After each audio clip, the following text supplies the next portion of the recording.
Craig Flagler Palms Funeral Home and Memorial Garden is Flagler County's only combination funeral home and cemetery. We offer advanced planning, burial, and cremation services, mausoleum crypts, monument, and grave marker services, a free on-site aftercare program, a dedicated veterans garden, and more. We've served all faiths of Flagler County families for over 90 years. We are available every hour of every day to help your family with questions and needs during this important time. Call Craig Flagler Palms Funeral Home for help in your time of need. To learn more, log on to craigflaglerpalms.com. Driving and using your cell phone at the same time is dangerous. With a simple and eye-catching wireless Bluetooth headset, you can talk and drive safely. AT&T Fastco Wireless has all the phones and accessories at the lowest prices. Plus, when you buy a new phone, you'll receive a free Bluetooth headset, a $50 value, exclusively with AT&T Fastco Wireless. Find them in the old Albertsons Plaza or Town Center Palm Coast. Also Ormond Beach next to Crispers and Nova Road in Holly Hill. AT&T Fastco Wireless. When you buy a car from Family Kia of St. Augustine, you become part of our family. Family Kia of St. Augustine is your car dealership for St. John's and Flagler counties. Get up to 50% off 08 models like the 08 Sorrentos for only $11,900,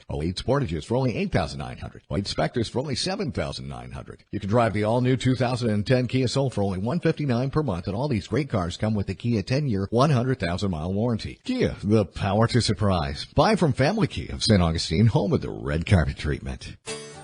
Good morning. It's time for Chamber Chat, a weekly radio show presented by the Flagler County Chamber of Commerce and affiliates. Today's show is sponsored by Family Kia, Flagler County's Kia dealer. You won't find a better ride for a better price. Also by Craig Flagler Palms Funeral Home and Memorial Gardens, Flagler County's only combination funeral home and cemetery. And now, your host for Chamber Chat, Gretchen Smith. Good morning and welcome to this week's Chamber Chat. I'm your host, Gretchen Smith from the Flagler County Chamber of Commerce and affiliates. Chamber Chat broadcasts every Saturday morning at 10 a.m. to bring you interviews with local businesses, organizations, and up-to-date events from the Flagler County Chamber of Commerce. With me today, I have three colleagues who are proving to be local experts in social media. From Office Divvy, I have Kai and Lisa Akinji, and from the Golden Lion, I have Mark Woods. Welcome, everyone, and thanks for joining me. Thank you. Thanks for having us. No problem. Hey, let's start out. Let's talk a little bit about Office Divvy, what you all do, and you're a chamber member, so that's a good thing. Right. And why don't you tell us a little bit about your business? We are the leading provider of ready-to-use offices, virtual office solutions, administrative services, and anything that comes in a cocoon to help support small business and entrepreneurs and professionals. We provide. That includes web design and hosting. That includes co-op marketing and advertising, and virtual assistant services, and so many things. Okay. How long have you been in business, and how did you get started? Well, we're just coming on 2 years, which is exciting, and we met our partner Sim Tang here in Palm Coast, and got together, started talking about business ideas. We all kind of hail from a consulting background, and so we had a lot in common. We met at the Humidor in European Village, smoking some cigars, and became friends and started to realize we had a lot in common. And what we also had in common was wanting to do something interesting here, and just kept putting our heads together. And then we came up with, we were all work from home professionals, and we said, we would benefit from having a place to go other than our home offices. Mm-hmm. People to talk to. Exactly, to be around others and. And meet with clients for sure, but just not be so isolated. And he agreed, and we started to put our heads together, came up with the idea, and we just started running. And you all are doing well? Has everything been busy?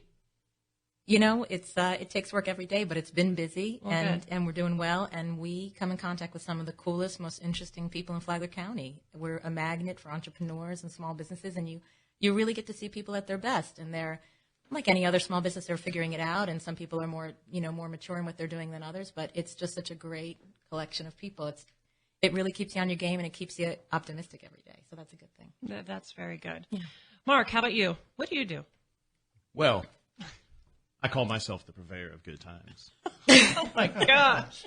I work behind the bar at the Golden Lion Cafe in Flagler Beach. Another chamber member. Another chamber member. Right on. I've been there about 5 years behind the bar there.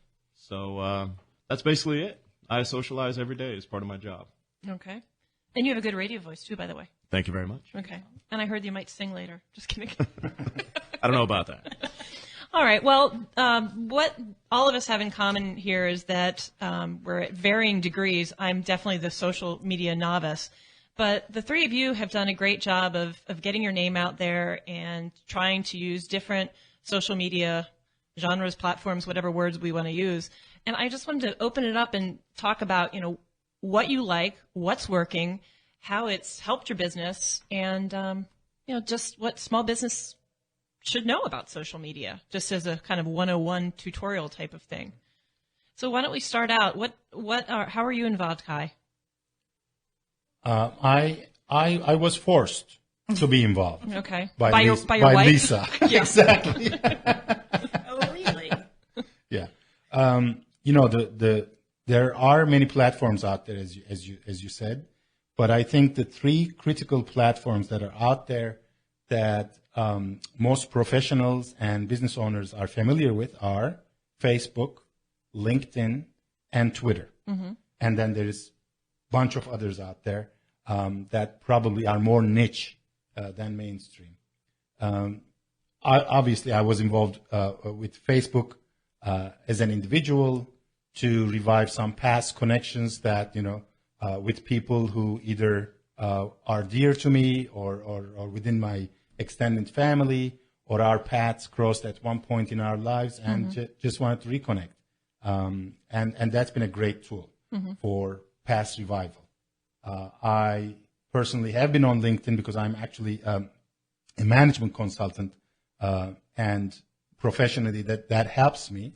So that I've been there. And Twitter, I literally was forced by Lisa. And at the beginning, I have to be honest. Mark, I think, has more roots in Twitter, but Lisa discovered Twitter at the end of last year, beginning of this year, and she couldn't stop talking about it. She was so excited following people, what they're saying, and getting followed, and so on. And I just, like most people who have not been on Twitter, I just didn't understand the wisdom of it. It looked weird, and I, automatically rejected it. And I see that happening with others today, actually. That's almost like a natural reaction. Just to touch on the three, Facebook, I think most people like myself use it to connect with people they have known in the past, mostly, which is social media of the past in some ways. So that's related to your past. LinkedIn professionally, most people use for today, for your today's connections. And a lot of people say Twitter is for your future connections. So whoever you're touching on Twitter today may be your friends, your colleagues, your peers, or your clients in the future. Huh, that's really interesting. I've never heard it explained that way before. Yeah, I like that. For me, all the social networking started as social networking, not as business networking. Since I first started sending emails in, 1990, which was way ahead of a lot of people. One of the things that I always enjoyed most about the whole Web 2.0 revolution was the broadcasting of information rather than the sending it to individual people. There was a time when you sent an email to 100 people saying, this is what's going on, and they were forced to either open it or delete it or ignore it. One of the things I like most about Web 2.0 is kind of like, in Twitter, it would be the status updates. In other words, I'm throwing this information out. If you choose to read it, that's good. If not, I'm not going to bother you with it, Right. And from a business standpoint, MySpace is way gone. That's a dinosaur now. Nobody's using that. And one of the reasons I think that they have not succeeded is, for instance, with Facebook, Twitter, FriendFeed, Blogger, all these different outlets and platforms all talk to each other and mesh together. When I post a blog on my personal blog, it then broadcasts through Twitter, FriendFeed, Facebook, all those different platforms, so it gets that information out. Fast forward a little bit to when I started using it for the Golden Lion, same sort of thing. We've got a great thing going on this weekend. We've got this band, this special. Post that on one spot, and it hits all these other spots automatically. And if you're able to harness that and use that from a business standpoint, it's a very powerful tool.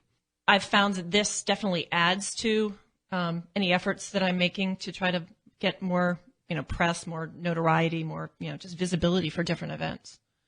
And I would even just add to that, I think And I think social media came at such an important time because I think people started to confuse email with computing. Like they would think their experience on email is that's all there is. So you'd say to somebody about, how you doing? Oh, I've got so much email. Or, I get on the computer at 6 and I do email till 10. Like very common, really so isolated though. Just an email at a time, just responding, just very isolated activities. And I think that also because so many of us, you have your computer for a few years, you are just email. Now you need a bigger hard drive. It's like all of this kind of just encumbered confusion with email where people get weighed down. Then social media shows up and it says it's nothing about what's happening on your hard drive. It's nothing that's what's happening about on your computer. So even if you're totally weighed down, you can still say what's on your mind. You can still publicize an event. You can still respond to, hear about something new, and it won't matter that you're so buried. And so it was a way to separate yourself from whatever madness has happened locally and say, start to explore something new, but be curious, or stay buried underneath your email, cutting and pasting interesting articles, to send to a friend, keep cutting and pasting those into your email and sending everyone in an email string. You can do that, but try to find that article a month from now, or try to find that thing that you sent, last summer, and you can't. So just if you can free yourself from that and open yourself to something up, there's a lot of possibilities socially as well as business. But I think the business piece is how it just became accessible to more people, is that the timing was really right for a lot of people that appreciate the technology and what's possible, but also get encumbered and then, get paralyzed into doing more. Mm-hmm. People are hesitant to give for some reason. I haven't figured out why, because I give mine out freely. But people are hesitant to give out their email address. If you say someone comes into your office and it says, sign up, add your email to our list. People don't want to do that for some reason. But if you put, like I do on the special board, goldenlioncafe.com/ or twitter.com/goldenlioncafe, people will go and say, yeah, well, why not? I'll go follow them. Nothing, nothing bad's going to come out of it. And then hopefully they see the information. It's beautiful. Mm-hmm. Exactly. Now we have to turn the table and ask you, because I think you're doing a good job. Oh, well, thank you. In terms of chamber, and I see, especially on Twitter, with your chamber to chamber connections, right? So you have a chamber to member duty, and then you have also the importance of listening to see what other chambers are doing, who's progressive, what are some of the interesting moves, etc. So maybe you should also articulate on that. It's so helpful to be able to reach out to people that you wouldn't have otherwise been able to reach out to. And it's great to be able to see what these other chambers are talking about. Maybe it's member retention, maybe it's a social event, maybe it's a fundraiser that they're doing, but it gives me ideas that I can turn back and bring to the people that I work with. And I think that the same is true for any business out there, but again, only available through this new social media platform. If I could add to that just for a second, not only following people you have things in common with, that's a good way to start. Mm-hmm. But for instance, Office Divvy, I personally don't need office space or the services. You think you don't? Well, right now I don't. That's not why I started following. One of the great things about Twitter, more than all the other networking sites, is that the idea is to share with the others. Mm-hmm. It started out as this is what I'm doing, but it's kind of turned into this is what Kai and Lisa are doing. Mm-hmm. This is Office Divvy. This is what this is about. Now, like I said, at the time, I didn't think I needed Office Divvy, but I might know someone that does. Mm-hmm. And I would have never gone into the yellow pages or whatever, or even done a search for necessarily the services you provide. Specifically, I mean the office space service. Mm-hmm. But through the connections, however we ended up connected on Twitter, now I know who they are. If I come across someone that needs that type of service, I'll be quick to send them over. Mm-hmm. So it's worked out well. It works out well for everybody. Mm-hmm. And even in relationship to that, everyone's pressing for, well, where's the revenue? Where's the revenue model for social media? And, and a lot of push on that. And I have to say that's not where my head's at, but I understand the questions. I think that, just thinking about it, the referral possibilities, when I think of Zappos, the partnership that happened with Amazon, and there's plenty of people that have, come forward with a point of view on this and different ideas, but the CEO is completely putting himself out there for over a year and creating so much visibility into himself and what he's doing at Zappos, and a very authentic, real profile that he was keeping on a regular basis. then, Amazon deal comes together, not to make a leap, but I think that Zappos brand certainly increased in value, increased in understanding.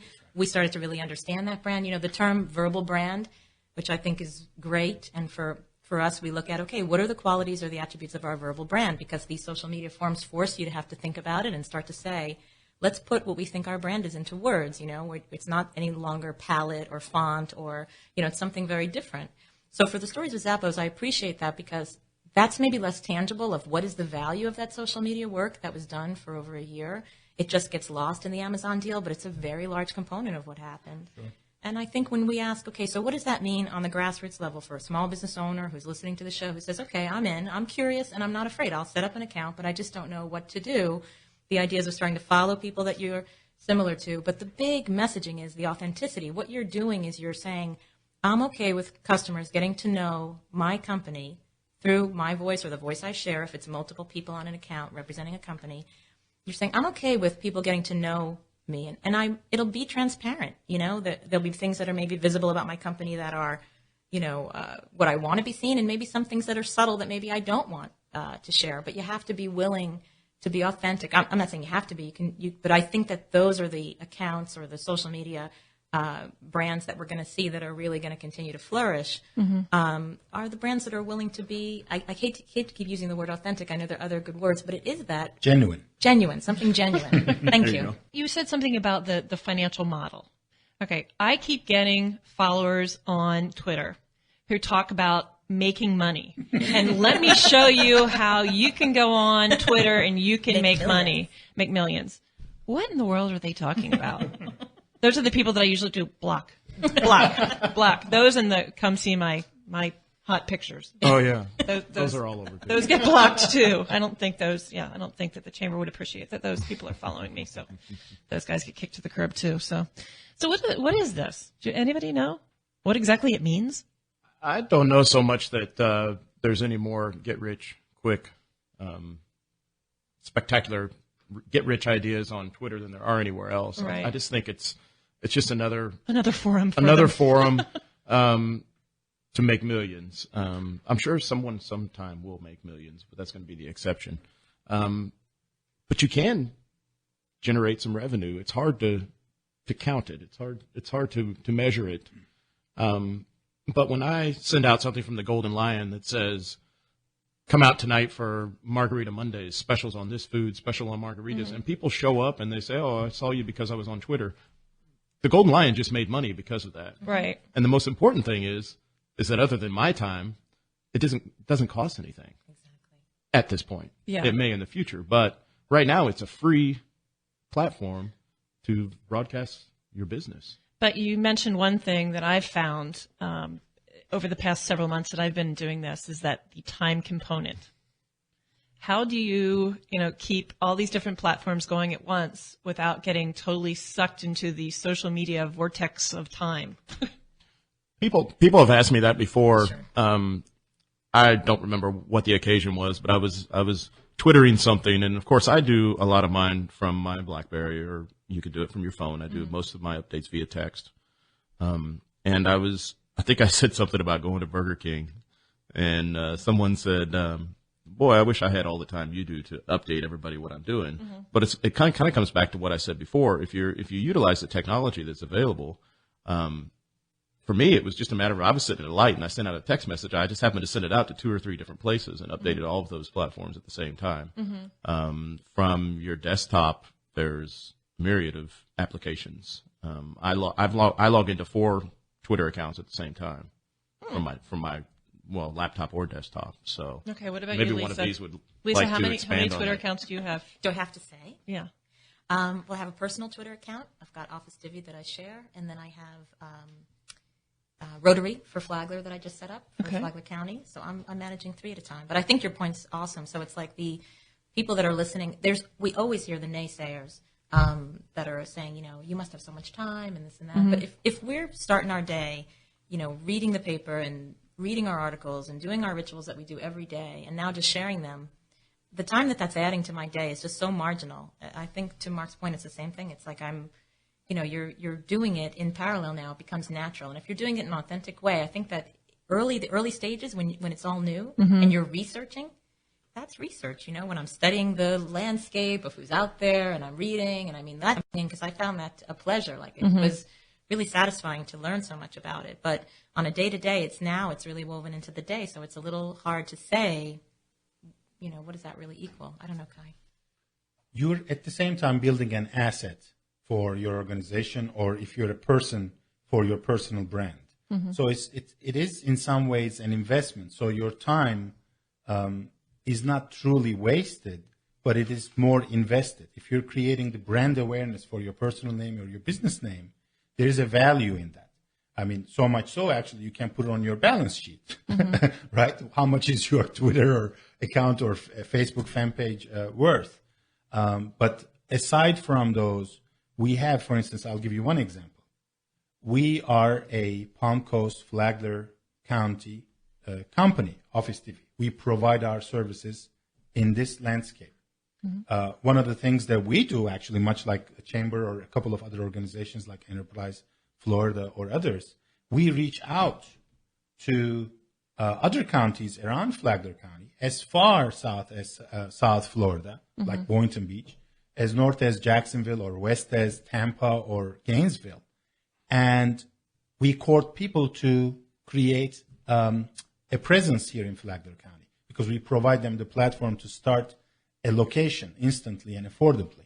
So in doing that, I found out on Twitter, we did actually generate some business, new members, new clients. But a new interesting thing was most unexpected. Somebody cried out for help. Somebody that from the Office TV account we had a rapport with, and she's based in Los Angeles. She has an online store of maybe 2,500 items of romantic gifts and things of that nature, jewelry and other things. And she needed help with her Yahoo store. Technical help. So we said, hey, just let me know what you need. Let's take a look at it because we have a team who does that. And she did indeed, at this point, she is hiring us to do that work, which is multiple thousands of dollars right there. Right. We were talking about the time component. Of course, if you're a person that's not already, attached to your laptop or your desktop or your Blackberry already, it's going to seem like you're spending more time doing it. But I think it's going to pay off in the long run. I have a story about a business. Again, I would have never, I wouldn't have sent out emails to all my friends asking this question. But my wife and I were going to Orlando, and we needed a hotel where we could take our dog. So I put a broadcast, on Twitter. I said, does anyone know a pet-friendly hotel near Universal or wherever we were going? Well, this company from Minnesota, I believe, that has a website called GoPetFriendly.com, I'll give them a little plug, was doing a search, and you could search the Twitter timeline for keywords, in this case, pet-friendly. So I get a message from him, not even 10 minutes later, here's on my website, here's a list of all the hotels, there's reviews, et cetera, et cetera. Very nice service. And, of course, his payoff was I immediately rebroadcast that to everybody I know. Right. Hey, check this site out. And I've been around for a while. There's a few people that are following me, that are reading my blogs, that are on my Facebook, MySpace, et cetera. So it was a great catch for him. Got a new customer and maybe a couple more somewhere around, the country that happen to be paying attention when I rebroadcast that. So there's tools that you can use as a business manager that, again, don't cost you anything other than your time or the time of your technical person, whoever it happens to be, that you would really be missing the boat if you're not using these as a company. Well, unfortunately, we've got to wrap it up. So why don't we go around real quick and give your Twitter usernames and tell everyone how they can follow you on Twitter and how they can find you. Okay, so it's twitter.com /Office Divvy, DIVVY, or twitter.com /Lisa Flaw. Those are mine.